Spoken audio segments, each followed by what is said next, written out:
So hi guys, welcome back to my channel. So in this video I am going to talk about LLM specifically, and here I have with me my dearest friend Mayank sir and my advocate. Oh, and I also interned under him. So let's introduce first and ask him about himself. Hi guys, my name is Mayank.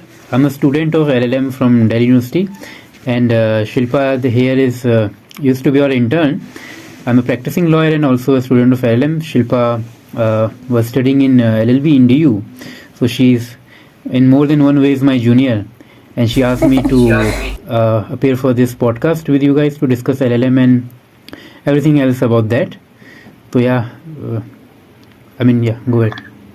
Okay sir, so let's not waste anyone's time and stay towards the question. And the question is here, like, what is the procedure if anyone wants to take admission in DU? So please tell us some procedure or something, like how to take admission, what is the process or form, fees.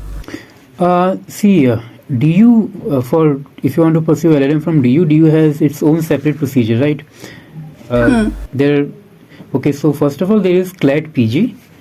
CLAT is basically a consortium of almost all the national law universities which provide LLM degree. Okay? So you can appear for all these universities. Other than all these NLUs, there are some other state and central universities who also take admissions through CLAT. So the biggest exam that if you want to target any university all over India, then CLAT covers most of them. And then there are some universities like DU, ILI, Indian Law Institute Delhi, NLU Delhi, right, which take their exam from other way rather than through CLAT. So earlier DU used to take its own LLM exam by the name of DU LLM, just like DU LLB. But since last couple of years, the government has basically clubbed the DU's own exam with other central universities like BHU and Punjab University. Now this exam comes under the umbrella of CUET PG. So it is Central Universities Entrance Test. Just like on the UG level, the DU has incorporated the PG entrance exam as well in the CUET umbrella. So now it's safe to say that a lot of things have changed, not just the agency that takes the examination, but also in terms of the papers and competition and number of candidates and everything basically. Basically syllabus. Yeah, syllabus and exam structure, everything has more or less changed. Okay, so next question is basically about the year. As per my information, I guess there is 2 year or 3 year LLB, right? Right. There is 1 year LLB, 2 year LLM. Sorry, we are talking about LLM. 1 year LLM, 2 year 1, 2 and 3. Okay. Or for 1 year? Yeah, it depends from college to college. There are some NLUs, for example, NLU Bangalore, they provide 1 year LLM as well. National Forensic Science University, which also takes admissions through CLAT, which is, there are two branches. One is in Delhi and other one is in Gandhinagar. It's a central university under Ministry of Home Affairs. So they also have a 1 year LLM program, okay? And other than that, there is Indian Law Institute, which is considered the most sought after LLM in all over the country, right? So all these universities take 1 year LLM, and then there are most LLM courses in almost all the standard course, that is in almost all of the NLUs and in DU and BHU and other central universities is a 2 year LLM course. So the standard is 2 year LLM, but then there is a 3 year LLM degree as well that DU provides. I'm not sure if there are more colleges like that. The idea behind the 3 year degree is that if any person, because LLB is already a professional degree, then there must be many people who want to pursue their profession, that is to say advocacy, and side by side they parallelly want to pursue LLM, right? So that it doesn't impede their practice, they can also parallelly pursue LLM. So they basically divided the syllabus of 2 year degree into a 3 year one. Okay, now you have this liberty that they give you, that you can side by side also practice. So the independent practice is not allowed with a 2 year LLM or a 1 year LLM, right?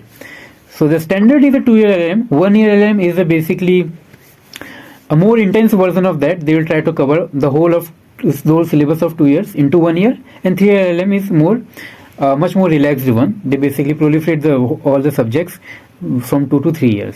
Okay, so it's a much more relaxed degree, and you can also pursue it while you are pursuing your career. So that's basically the difference. And DU provides both 2-year and 3-year LLMs, both through the same exam, that is CUET. Okay, nice.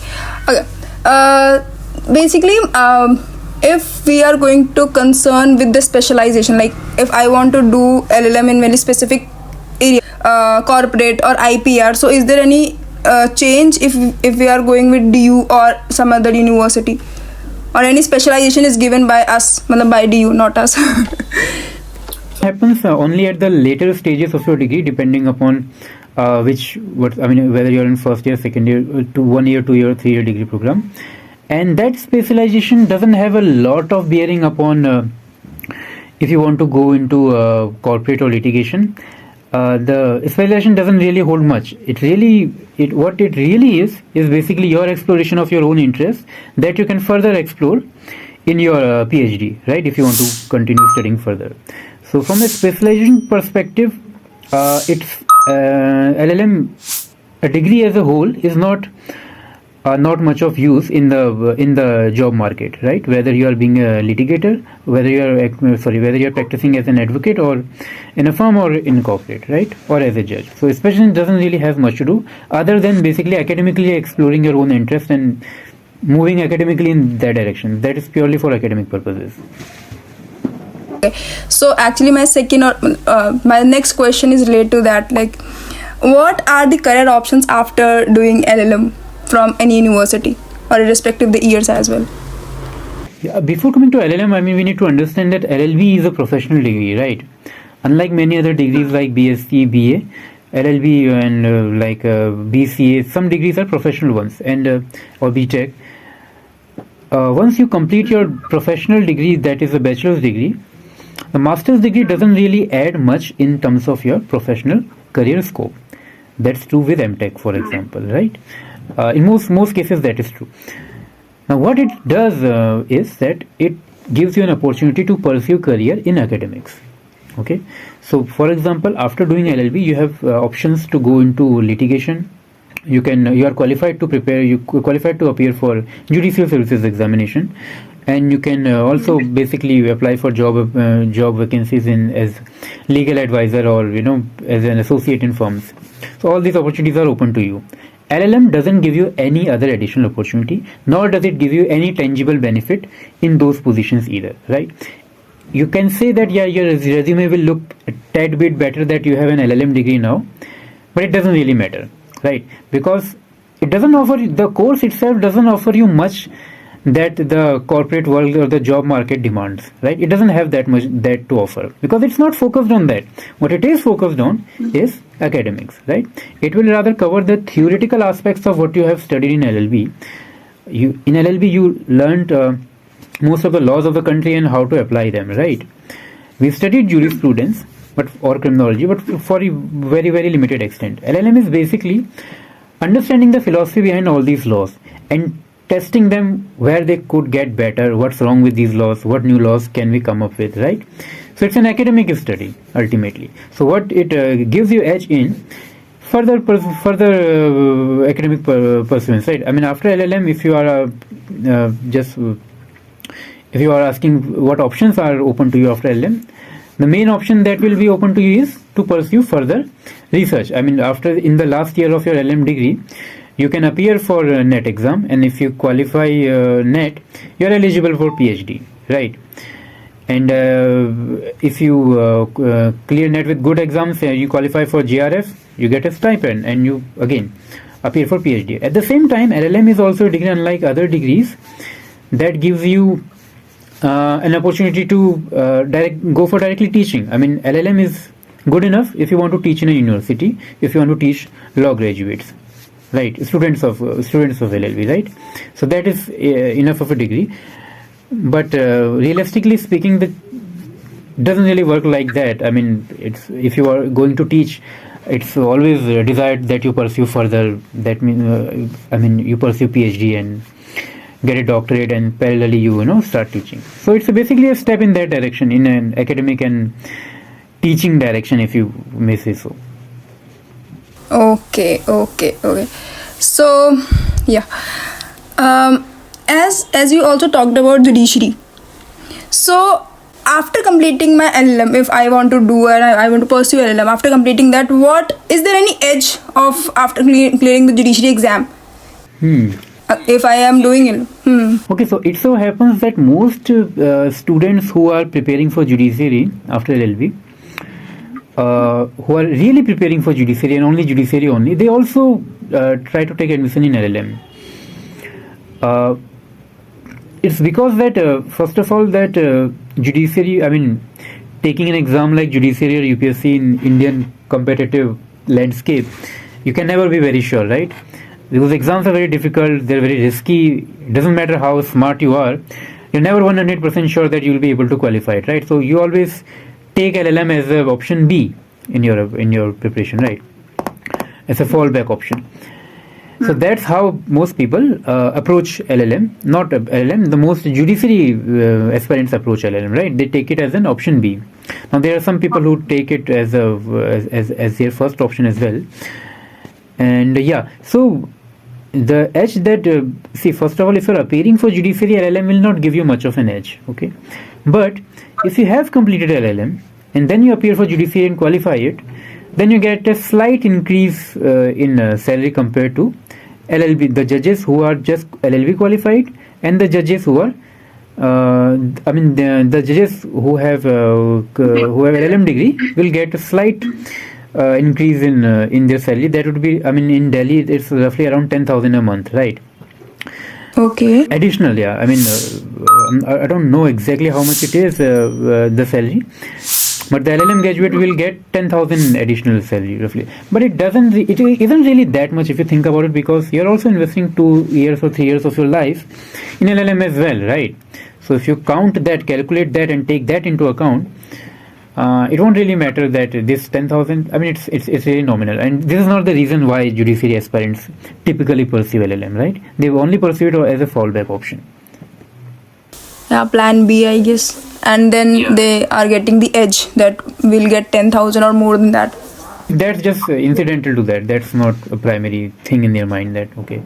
I guess this is the center of attraction of LLM. Okay. Now, if see, as I said, if you clear the exam right after LLB, I mean, if you wait for 2 years to qualify LLM, then take judiciary exam, if you qualified right after LLB, you will have these additional 2 years of salary at your hand, right? Who is counting that?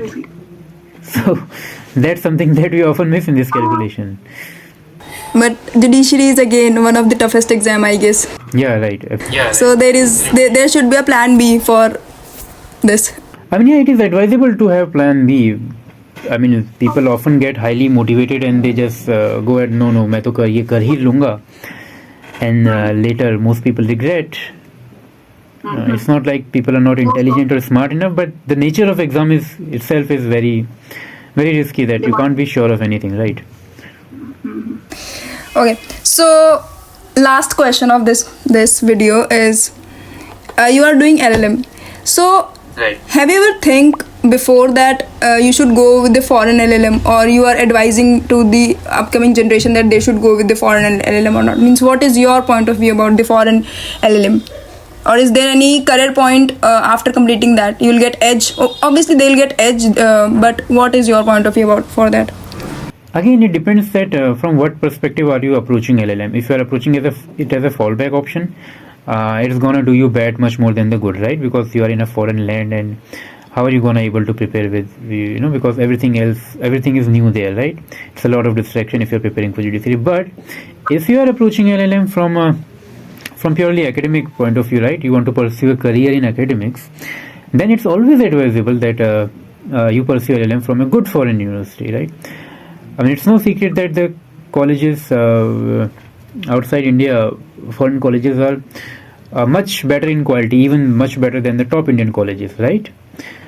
Yes. And that's not true just about law, that's true about almost every field, right? Except for a couple of IITs.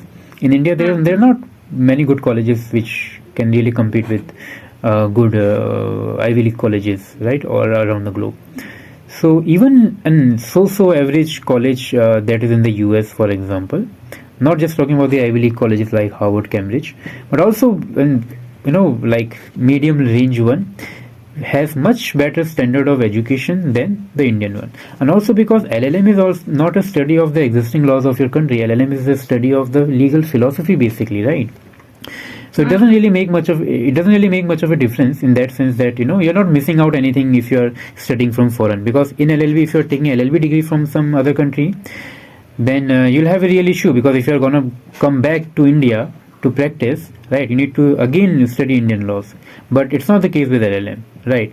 So the LLM thing is not gonna change much. So it's always advisable, if you can afford it, if you have the means to do it. And if you're willing to, if you are pursuing career in academics, you should at least think once to pursue LLM from some foreign university, some good foreign university, not all. But otherwise, there's no. Otherwise, it will be much of it, not more than a distraction for most people. Okay. So, as if I want some suggestion from you, that as I am very confused towards the future, so what would your advice to me, that I should go for the LLM or not? And my I don't want to go in the academics, obviously, and I don't have any specific mindset while doing all this. So what will be your advice for me or anyone who is really confused for their future and they are not clear with that? So what they should do, means after completing the LLB they should go for the LLM or not? See, when you're confused about what to do next, it's always a good approach to list out all the options you have and then try to eliminate them one by one, right? Which is the worst one, right? It's a trick that they teach you in UPSC prelims. When you don't know the answer of the question, you try to eliminate the bad ones, right?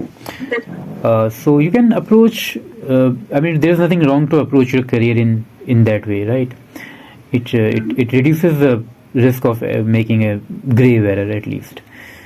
So for example, if you eliminate that, you don't want to go into litigation, and you are a bit, you feel like, okay, I might give an attempt for judiciary, and you're not about judiciary either. You think that, life of a professor is also good, and finance is not a big constraint for you. You think like, okay, I can afford a couple more years to study. Then it makes sense. So there are a lot of factors. It's very difficult to advise, because an advice cannot be based purely on the personal interest, right? There are many things at play here. Give some general advice, generally what you are thinking about the students, means you are in the DO, so you know the perspective of the students, what they are thinking or what they are doing. So on that point of view, what is your point to advise to the student who want to pursue or not, means they should pursue or not? Right. Okay. So most people approach it like that only. They approach it, they don't. Okay, so there are two ways to pursue LLM. One, there is no question for those people. For example, I have a junior who wants to pursue a career in academics, right? So he's very sure that he has to do LLM and he wants to do LLM. There's no question for him. For other people who are confused, it depends that how much it aligns with your other interests, right? If your other interest is judiciary, then LLM kind of aligns with that, right? It won't impede with your judiciary preparation much. Plus, it will give you a fallback option. Then it's fine option. Again, then if you want to really pursue litigation, then maybe 1 year LLM, 2 year LLM is not for you. Then maybe you should probably, if you still want, if you want to have LLM reflected on your outside your chamber, LLB and LLM, and you can pursue a 3 year LLM, alongside the practice. So I think it depends that what's your primary interest is, right? And if you don't have a primary interest, then you can combine a couple of interests and then move forward, and let's decide after LLM whether I want to practice or whether I want to go to academics, right? So if two things are possible, go ahead with them. And I'm not saying that it's always the best case, but if you can manage two things at the same time and you're not sure about either of them, you can also move ahead with two things. Only insofar as you are able to manage them together, right? Which is also very difficult. Okay, sir. So this is the end of this. You have something to say? To all the people who are watching this and going to prepare for LLM entrance, I wish you best of luck to appear for CUET or CLAT or any other LLM entrance exam, and hope you best for your future whether be in academics, judiciary, or practice. Thank you. Okay, sir. So, bye everyone.